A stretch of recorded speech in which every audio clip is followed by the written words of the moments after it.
सर्वमंगल मांगल्ये शिवे सर्वार्थ साधिके शरण्ये त्र्यंबके गौरी नारायणी नमोस्तुते। माँ अन्नपूर्णा को हिंदू धर्म में बहुत महत्वपूर्ण माना जाता है। उन्हें अन्न की देवी कहा जाता है और उनका नाम अन्नपूर्णा इसलिए पड़ा क्योंकि उनका अर्थ है अन्न की पूर्ति करने वाली देवी। हिंदू धर्म में माँ अन्नपूर्णा को संसार की भरण पोषण की देवी के रूप में जाना जाता है। कहा जाता है कि माँ अन्नपूर्णा देवी की कृपा से साधक के अन्न के भंडार सदा भरे रहते हैं। इसी के साथ रसोई घर में भी माँ अन्नपूर्णा का वास माना जाता है। माँ अन्नपूर्णा को माँ जगदम्बा का ही एक रूप माना गया है। यह भी कहा जाता है कि माँ अन्नपूर्णा की कृपा से भक्तों के घर में अन्न धन की कभी कमी नहीं होती। माँ अन्नपूर्णा को शाकुंभरी देवी के नाम से भी जाना जाता है। स्कंद पुराण के मुताबिक ऋषि व्यास को एक शाप के कारण वाराणसी ले जाया गया था। तब अन्नपूर्णा एक गृहिणी के रूप में आई और उन्हें भोजन कराया। धार्मिक मान्यताओं के मुताबिक भगवान शिव ने माता अन्नपूर्णा से भिक्षा मांगी थी और फिर पृथ्वी पर आकर सभी लोगों में अन्न वितरित किया गया था। हर साल माघशीर्ष पूर्णिमा को अन्नपूर्णा जयंती मनाई जाती है। माँ अन्नपूर्णा माता का महाव्रत माघशीर्ष मास के कृष्ण पक्ष पंचमी से प्रारंभ होता है और माघशीर्ष शुक्ल षष्ठी को समाप्त होता है। यह उत्तम व्रत 17 दिनों तक चलने वाला व्रत है। व्रत के प्रारंभ के साथ भक्त 17 गांठों वाले धागे को धारण करते हैं। इस अति कठोर महाव्रत में व्रती 17 दिनों तक अन्न का त्याग करते हैं। फलाहार भी एक ही वक्त किया जाता है। कई भक्त इस व्रत को 21 दिन तक भी पालन करते हैं। इस मान्यता के अनुसार व्रत माघशीर्ष कृष्ण प्रतिपदा से प्रारंभ होकर माघशीर्ष शुक्ल षष्ठी को समापन होता है। अन्नपूर्णा माता के व्रत के दिनों प्रातः जल्दी उठकर स्नान आदि करके स्वच्छ वस्त्र धारण करें। इस प्रकार से 16 दिनों तक माता अन्नपूर्णा की कथा का स्मरण करें व डोरी का पूजन करें। फिर जब 17वां दिन आए माघशीर्ष शुक्ल पक्ष की षष्ठी को व्रत करने वाला सफेद वस्त्र और स्त्री लाल वस्त्र धारण करे। रात्रि में पूजा स्थल में जाकर धान के पौधों से एक कल्प वृक्ष बनाकर स्थापित करें और उस वृक्ष के नीचे भगवती अन्नपूर्णा की दिव्य मूर्ति स्थापित करें। पूरे घर और रसोई चूल्हे को अच्छे से साफ सफाई करें और गंगा जल छिड़क कर शुद्ध करें। खाने के चूल्हे पर हल्दी कुमकुम चावल पुष्प अर्पित करें। धूप दीप प्रज्वलित करें। इसके साथ ही माता पार्वती और शिवजी की पूजा करें। माता पार्वती ही अन्नपूर्णा है। विधिवत पूजा करने के बाद माता से प्रार्थना करें कि हमारे घर में हमेशा अन्न के भंडारे भरे रहें। माँ अन्नपूर्णा हम पर और पूरे परिवार एवं समस्त प्राणियों पर अपनी कृपा बनाए रखें। इन दिनों में अन्न का दान करें। जरूरतमंदों को भोजन करवाएं। इस व्रत में अगर व्रत ना कर सकें तो एक समय भोजन करके भी व्रत का पालन किया जा सकता है। इस व्रत में सुबह घी का दीपक जलाकर माता अन्नपूर्णा की कथा पढ़ें और भोग लगाएं।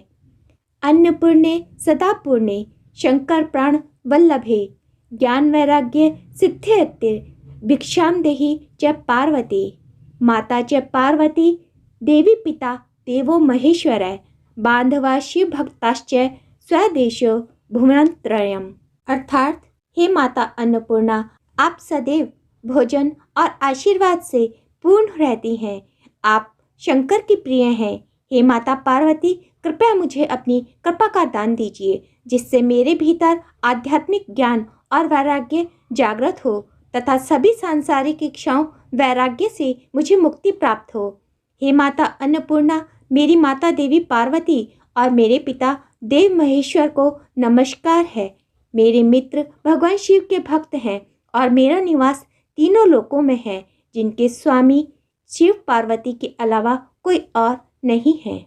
माँ अन्नपूर्णा के इस व्रत को करने से आयु, लक्ष्मी और श्रेष्ठ संतान की प्राप्ति होती है।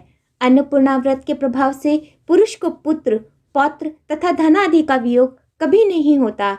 जिनके घर अन्नपूर्णा व्रत की कथा होती है उस घर को माता अन्नपूर्णा कभी नहीं त्यागती। ग्रह में सदैव माता अन्नपूर्णा का निवास रहता है। शास्त्रों में बताया गया है कि माँ अन्नपूर्णा माता का व्रत करने से घर में अन्न के भंडार कभी खाली नहीं होते। इस व्रत को करने और माता की परिक्रमा से सारी मनोकामनाएं पूरी होती हैं। जो इस उत्तम व्रत को करते हैं उनकी श्री लक्ष्मी सदैव बनी रहती है। उनके लक्ष्मी का कभी विनाश नहीं होता, कभी अन्न का कलेश कष्ट नहीं होता और न उनके संतति का ही विनाश ही होता है। इस व्रत के समय पूर्वांचल के किसान धान की पहली फसल माता को मंदिर में चढ़ाते हैं। पूरे मंदिर प्रांगण को धान की बालियों से सजाया जाता है। फिर दूसरे दिन ये बालियां प्रसाद के रूप में भक्तों को बांटी जाती हैं। ऐसे में अगर कोई व्यक्ति किसी प्रकार की मनोकामना रखता है तो वह निश्चित रूप से पूर्ण होती है। व्रत रखकर मंदिर परिक्रमा करने का विधान है। इससे कल्याण होता है और समस्त बाधाएं दूर होती हैं।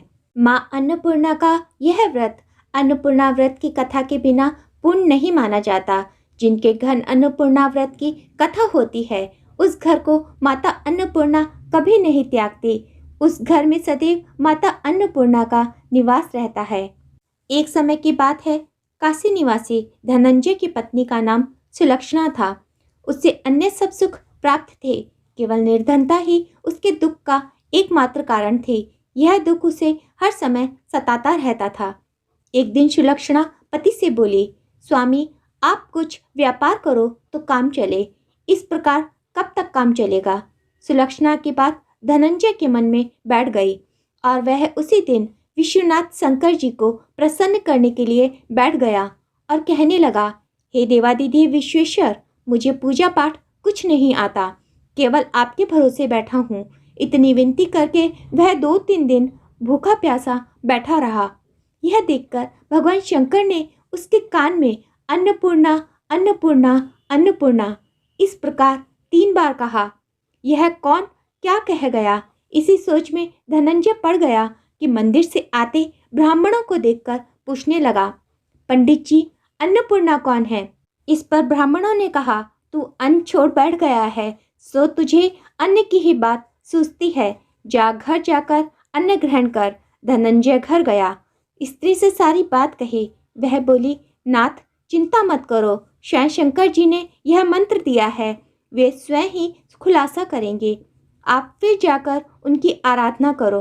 धनंजय फिर जैसा का तैसा पूजा में बैठ गया। रात्रि में शंकर जी ने आज्ञा दी और कहा, तू पूर्व दिशा में चला जा। वह अन्नपूर्णा का नाम जपता जाता और रास्ते में फल खाता, झरनों का पानी पीता जाता। इस प्रकार कितने ही दिनों तक चलता गया। वहां उसे चांदी सी चमकती वन की शोभा देखने में आई। सुंदर सरोवर देखने में या उसके किनारे कितनी ही अप्सराएं झुंड बनाए बैठी थी। एक कथा सुनती और सब मिलकर माँ अन्नपूर्णा इस प्रकार बार बार कहती थी। यह अगहन मार्गशीर्ष मास की उजेली रात्रि थी और आज से ही व्रत का आरंभ था। जिस शब्द की खोज करने वह निकला था वह उसे वहां सुनने को मिला। धनंजय ने उनके पास जाकर पूछा, हे देवियों आप यह क्या करती हो। उन सब ने कहा, हम सब माँ अन्नपूर्णा का व्रत करती हैं।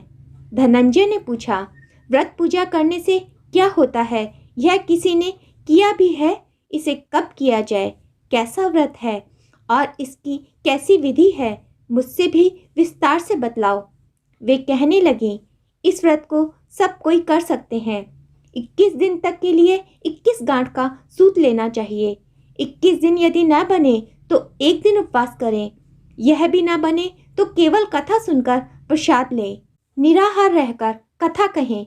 कथा सुनने वाला कोई न मिले तो पीपल के पत्तों को रख, सुपारी या धृत कुमारी वृक्ष को सामने कर, दीपक को साक्षी कर, सूर्य, गाय, तुलसी या महादेव को बिना कथा सुनाए मुख में दाना न डालें। यदि भूल से कुछ पड़ जाए तो एक दिवस फिर उपवास करें। व्रत के दिन क्रोध न करें और झूठ तो कभी भी ना बोलें। धनंजय बोला, इस व्रत के करने से क्या होगा। वे कहने लगी, इसके करने से अंधों को नेत्र मिले, लूलों को हाथ मिले, निर्धन के घर धन आ जाए, बांझी को संतान मिल जाए, मूर्ख को विद्या आए।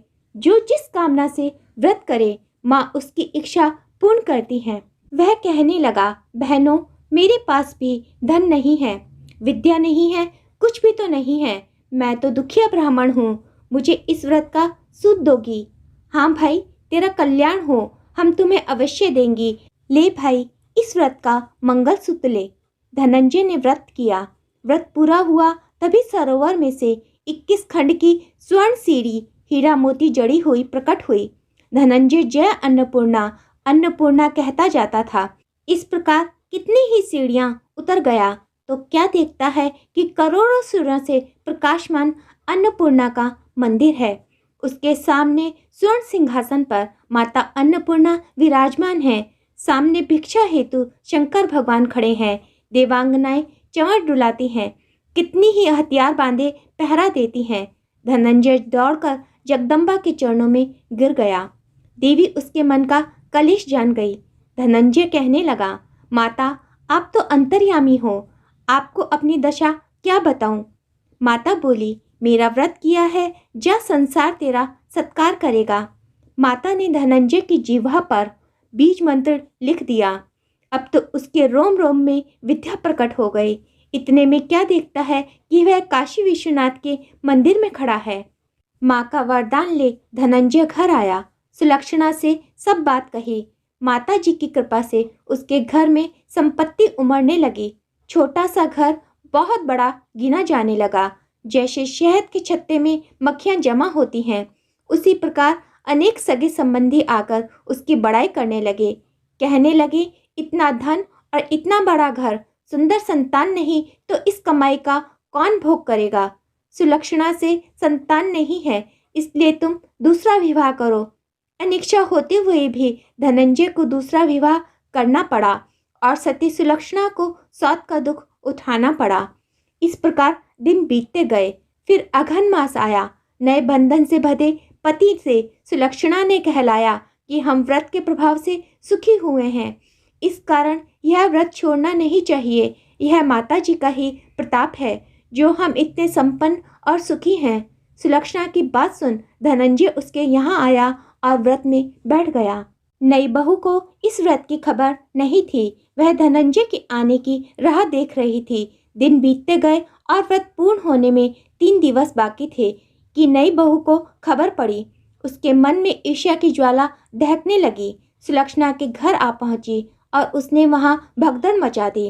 वह धनंजय को अपने साथ ले गई। नए घर में धनंजय को थोड़ी देर के लिए निंद्रा ने दबाया। इसी समय नई बहू ने उसका व्रत का सूत तोड़कर आग में फेंक दिया। अब तो माता जी का कोप जाग गया। घर में अकस्मात आग लग गई। सब कुछ जलकर खाक हो गया। सुलक्षणा जान गई और पति को फिर अपने घर ले आई। नई बहू रूठ कर पिता के घर जा बैठी। पति को परमेश्वर मानने वाली सुलक्षणा बोली, हे नाथ, घबराना नहीं, माता जी की कृपा अलौकिक है। पुत्र को पुत्र हो जाता है पर माता को माता नहीं होती। अब आप श्रद्धा और भक्ति से आराधना शुरू करें, वे जरूर हमारा कल्याण करेंगी। धनंजय फिर माता के पीछे पड़ गया। फिर वही सरोवर सीढ़ी प्रकट हुई। उसमें माँ अन्नपूर्णा कहकर वह उतर गया। वहां जा माता जी के चरणों में रुदन करने लगा। माता प्रसन्न हो बोली, यह मेरी स्वर्ण की मूर्ति ले, उसकी पूजा करना तो फिर सुखी हो जाएगा। जा, तुझे मेरा आशीर्वाद है। तेरी स्त्री सुलक्षणा ने श्रद्धा से मेरा व्रत किया है, उसे मैंने पुत्र दिया है। धनंजय ने आंखें खोली तो खुद को काशी विश्वनाथ के मंदिर में खड़ा पाया। वहां से फिर उसी प्रकार घर को आया। इधर सुलक्षणा के दिन चढ़े और महीने पूरे होते ही पुत्र का जन्म हुआ। गांव में आश्चर्य की लहर दौड़ गई। इस प्रकार उसी गांव के निसंतान सेठ के पुत्र होने पर उसने माता अन्नपूर्णा का मंदिर बनवा दिया। उसमें माता जी धूमधाम से पधारी, यज्ञ किया और धनंजय को मंदिर के आचार्य का पद दे दिया गया। जीविका के लिए मंदिर की दक्षिणा और रहने के लिए बड़ा सुंदर सा भवन दिया। धनंजय स्त्री पुत्र सहित वहां रहने लगा। माता जी के चढ़ावे में भरपूर आमदनी होने लगी। उधर नई बहू के पिता के घर डाका पड़ा, सब कुछ लूट गया। वे भीख मांगकर पेट भरने लगे। सुलक्षणा ने यह सुना तो उन्हें बुला भेजा, अलग घर में रख लिया और उनके अन्न वस्त्र का प्रबंध कर दिया। धनंजय सुलक्षणा और उसका पुत्र माता जी की कृपा से आनंद से रहने लगे। हे अन्नपूर्णा माँ, जैसे आपने इनके भंडार भरे वैसे सबके भंडार भरे रखना। आपकी कथा कहने वाले, सुनने वाले और हुंकारा भरने वाले अपने सभी भक्तों पर अपनी कृपा बनाए रखना। विश्व की अन्न भंडार से क्षुधा तृप्त करने वाली अन्नदायिनी माता अन्नपूर्णा का आशीर्वाद सदैव हम पर बना रहे और हम सुख समृद्धि से पूर्ण होकर वसुधैव कुटुंबकम की उक्ति को साकार कर सकें। इन्हीं शुभकामनाओं के साथ आप सभी को आने वाली अन्नपूर्णा जयंती की हार्दिक शुभकामनाएं। माँ अन्नपूर्णा आप सभी पर अपनी कृपा बनाए रखें। इसी कामना के साथ हम आपसे विदा लेते हैं।